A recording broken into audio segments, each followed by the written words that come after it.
While I appreciate having YouTube as a platform, it also definitely has its problems. They unfairly target a lot of channels and videos with demonetization. If some sort of creator on creator drama happens, usually they side with the person who could cause them the most trouble. They don't actually want to side with the person who's in the right sometimes, and now there is a massive battle between YouTube and Steven Crowder because he is suing YouTube, and him and his team are trying to fight unfair biases on the platform. Even if you do not like Steven Crowder, this is a huge situation that a lot of people need to know about. But before we get into the topic, clearly you can all see how tough it is to be on social media in the social media landscape that has been created. It can be especially tough if you do not bend over backwards to act the way these companies want you to.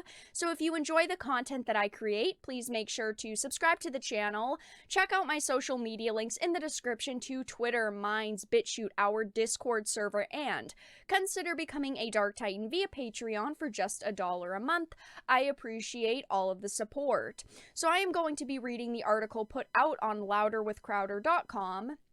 Steven Crowder initiates legal action against YouTube. Last week, Louder with Crowder LLC, through its lawyers, gave a legal notice to YouTube of the intent to file a lawsuit and seek an injunction. Watch Steven Crowder and Bill Richmond go over the details in the video below, and of course, this whole article will be left in the description. The video is titled "Fight Like Hell: Why I'm Suing YouTube." It says, last fall, after the Vox adpocalypse, YouTube remonetized the Steven Crowder channel. We had a record-breaking election live stream in November and incredibly successful streams thereafter. If ever there was a target painted on our backs, it was then. Now, I don't agree with everything that Crowder does or says, that's for sure, but I do not think that tech platforms should be able to demonetize and deplatform whoever they want and just slap them with BS reasons as to why they're permanently demonetized or why their channels are going to be removed or banned. I mean, look at Leafy. He had no strikes on his channel when they terminated him, and yeah, he was a pretty controversial guy, but I completely disagree. They should be able to remove whoever they want, whenever they want, for whatever reasons they want. It says, once we hit the new year and a new president ascended, the landscape of social media shifted in favor of the left. Democrats took control of the presidency and now have control of both houses of Congress.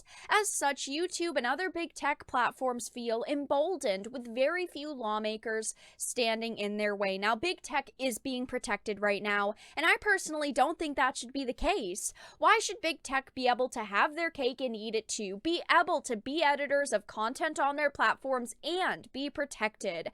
Section 230 needs to be updated, and more people need to be talking about situations just like this one.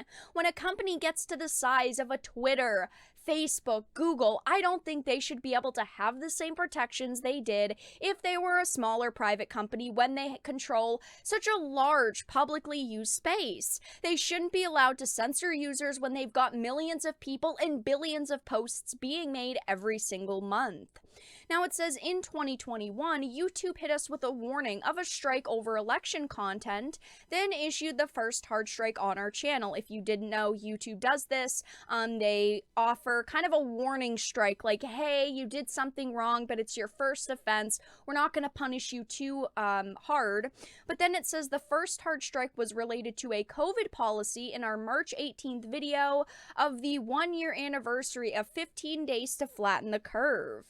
The studio is familiar with YouTube's policies on COVID, even if those policies dabble in the insane. We believe the medical misinformation strike was issued because someone in the studio basically backed up the CDC's own data and said young children are more likely to die of the flu than of COVID. Now, I don't think it's necessarily bad that YouTube would want to try to curb serious misinformation from being spread on the platform, because misinformation being spread around is like a wildfire. I think that putting things like disclaimers on the bottom of a video is something a lot of people are generally okay with, where it says like, hey, this isn't backed up by scientific data, but like this says, it was backed up with CDC data, and clearly YouTube didn't care since they still gave him a hard strike.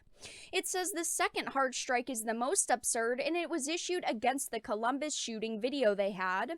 The concern we have is that YouTube is actively looking for violations in our past videos that aren't actually violations in order to issue a third hard strike once we're allowed to stream to the platform again, which would deplatform us from YouTube completely. YouTube has a pattern of applying policies and even stretching those policies beyond any reasonable reading of the policy in order to harm channels which take a contrary view of their opinions.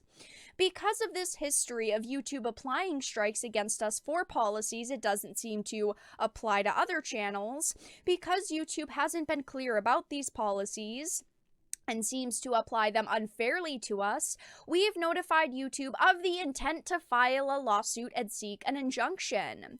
Why should you care? No matter what side of the political aisle you're on, YouTube isn't encouraging debate. This is really true in my opinion. I do not think that YouTube encourages debate a lot of the time. It says it's trying to squash debate, trying to eradicate ideas from its platform it simply doesn't like. One day those ideas are about the election, then they're about COVID, and now their ideas including applauding an officer for saving a woman's life. When will enough be enough? Now, a lot of people are really happy about this, really excited that someone is finally standing up to YouTube. Unfortunately, though, if his case isn't airtight or he drops it or loses it, it's going to look really bad for independent creators and could hurt us significantly. YouTube and any tech platform will see it as a massive win and might feel emboldened to ramp up censoring users or blacklisting them who don't push their political narratives. As a creator, I really hope that Crowder's thought this through, plans to see it through until the end, and I really hope that his case is solid, or else it's going to be a lot of hell afterwards. It will cause a ripple through social media no matter what the outcome is, obviously, but I really hope that it's a positive one that will help creators, not hurt us. The problem here is that these platforms, EULAs, say they can ban whoever they want, so I don't really see where this case is going to go, because laws would need to be changed for them to really have a chance to win. But again, I really hope that this turns out positive, and I hope that it goes the way that Crowder thinks that it will. I know a lot of people are really worried about the future of platforms like YouTube and Twitter, so I did want to let you all know I have a couple different social media accounts set up. I do have a BitChute set up. It's Dark Titan Enterprises. I also have an Odyssey now, over 800 videos uploaded to it, Dark Titan Enterprises Varadark, and I am also verified on Minds. I am the only account on Minds with the name Varadark. Someone actually tried to impersonate me, which was really funny, but now I'm officially a blue check mark over there. So make sure to check out all of the links in the description in case you want to follow any of these social media accounts. If you enjoyed this video, please make sure to give it a like, share it, and subscribe to the channel. And of course, if you didn't, make sure to give it a dislike. I appreciate your support either way, but I will talk to you all again in the next video really soon.